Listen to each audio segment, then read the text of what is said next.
When the Declaration of Independence was signed on July 4th, 1776, it was the work of many hands. The people of more than 90 towns and counties throughout the colonies had sent instructions to the Continental Congress calling for separation from England and enumerating a list of grievances to justify independence from the empire. Pennsylvania was one of the first states to draft a constitution during the War for Independence, even before the Articles of Confederation was proposed in 1777. Pennsylvania's Constitution of 1776 reflected much of the radical tone, tenor, and intent of the people who fought the British at Trenton and Lexington. 11 days after the signing of the Declaration, a Revolutionary Committee convened in Philadelphia to craft a constitution for the Commonwealth. Its drafters were men of no means who were denied the right to vote and hold office under British colonial rule because they owned no land. They had descended on Philadelphia to terrify the Do-Nothing Quaker Party, representing the majority in the Penn family's royally chartered Colonial General Assembly. They demanded the Conservatives abandon their seats because the body cherished trade with England more than liberty, and they would not agree to independence. Without Pennsylvania, other key colonies also balked at rebellion. Fresh from their coup against the colonial government, the victorious rabble sat down in the chairs abandoned by the terrified Quaker delegates to write their constitution for an independent Pennsylvania. They gave it a preamble and a Declaration of Rights that acknowledged the people's inalienable right to what they explicitly called community self-government. The new People's General Assembly intended to immediately address the first grievance mentioned in the Declaration of Independence: the King's denial of the right of communities to govern themselves by making and enforcing just laws. Looking back on history free from nationalistic distortion, we are also free to wonder what might have been if the democratizing efforts of the radicals had survived the Federalists' counter-revolution.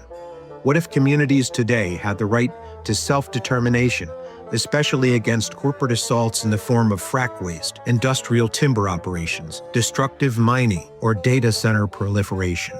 That 1776 Pennsylvania constitutional preamble said, quote, "Whereas all government ought to be instituted and supported for the security and protection of the community as such, and to enable the individuals who compose it to enjoy their natural rights and the other blessings which the author of existence has bestowed upon man.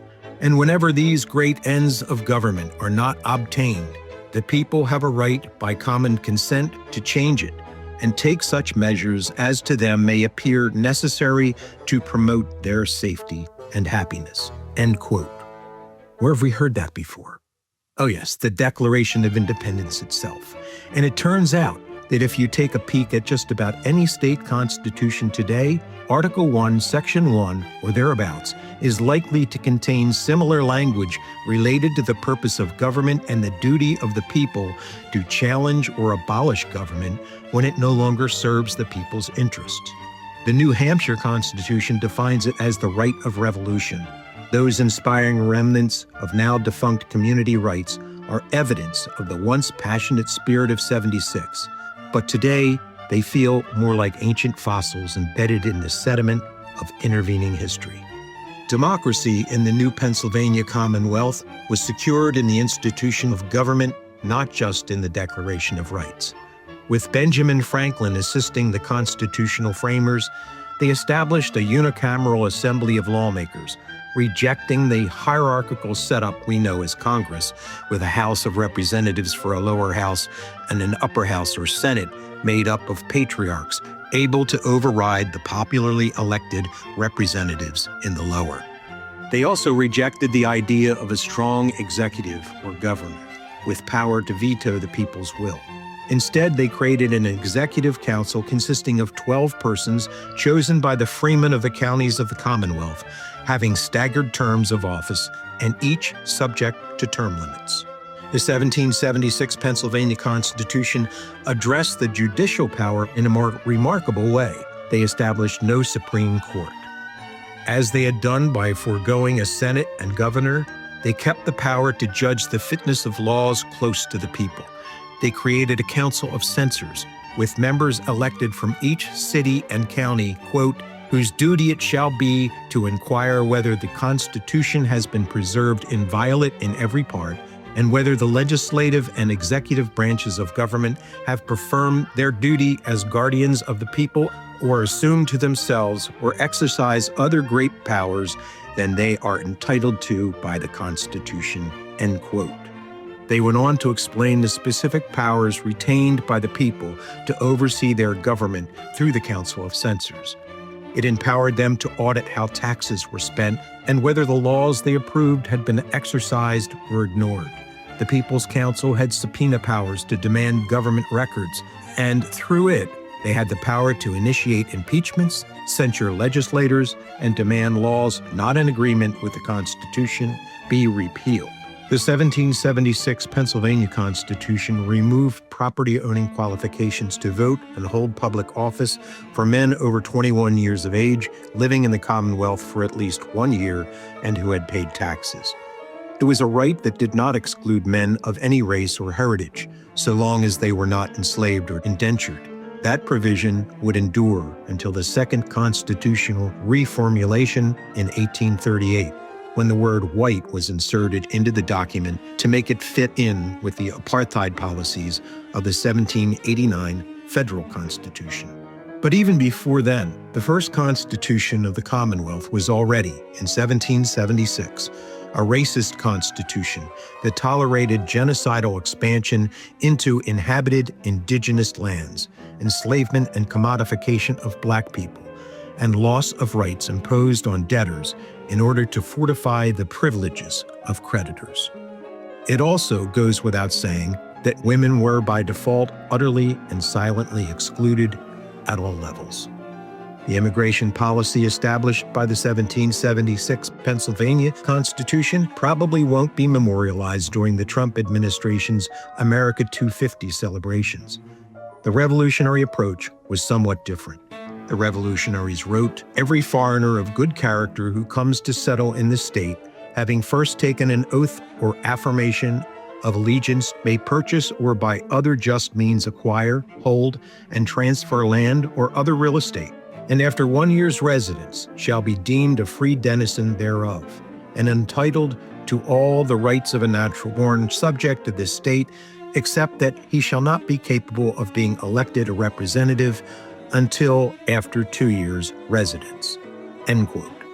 The young Commonwealth adopted the rudiments of environmentalism in 1777, and though it had many serious flaws, the 1776 Pennsylvania Constitution formed a more democratic framing of government than any that followed, including and far surpassing the U.S. Constitution. According to Robert L. Brunhaus in his book, The Counter-Revolution in Pennsylvania, after the Federalists pushed aggressively for ratification of the U.S. Constitution in 1789, Pennsylvania's democracy was overturned in 1790. A replacement constitution that complied closely with the highly centralized national government was successfully advocated by the resurgent conservative power in the Commonwealth. A vetoing Senate was established. The Executive Council of Citizens was disbanded and replaced by a vetoing governor, and a Supreme Court with absolute power over the people's government muscled out the Council of Censors. According to Angus Harwood Brown, quote, "The idea that the Constitution could be enforced against the legislative branch by an independent constitutional guardian was rejected at the Federal Convention precisely because of its framers' antipathy to Pennsylvania's radically democratic Constitution," end quote. Rhode Island, Connecticut, Massachusetts, and New Hampshire followed Pennsylvania's example of democratizing through the institutions of government. When the Federalists gathered secretly in Philadelphia in 1787 to devise a replacement for the Articles of Confederation, James Madison declared that the 13 separate nations must lose their sovereignty to a central government, saying that, quote, "The states at present are only great corporations, having the power of making bylaws, effectual only if they are not contradictory to the general confederation, the states ought to be placed under the control of the general government, at least as much so as they formerly were under the King and British Parliament, end quote. The rest of the delegates agreed and created a frame of government for that purpose, oblivious that the people they proposed to govern had just revolted against the British-style subjugation that the Federalists were championing to replace it. Historian Charles A. Beard wrote that, quote, "Under the Articles of Confederation, populism had a free hand, for majorities in the state legislatures were omnipotent. Anyone who reads the economic history of the time will see why the solid conservative interests of the country were weary of the talk about the rights of the people and were bent upon establishing firm guarantees for the rights of property," end quote. While lobbying for the reduction of the states to the status of corporations under a new constitution, the Federalists threatened to break apart those states like Rhode Island that refused to support their plans for a commercial monopoly over government. In the end, community-controlled government was overturned.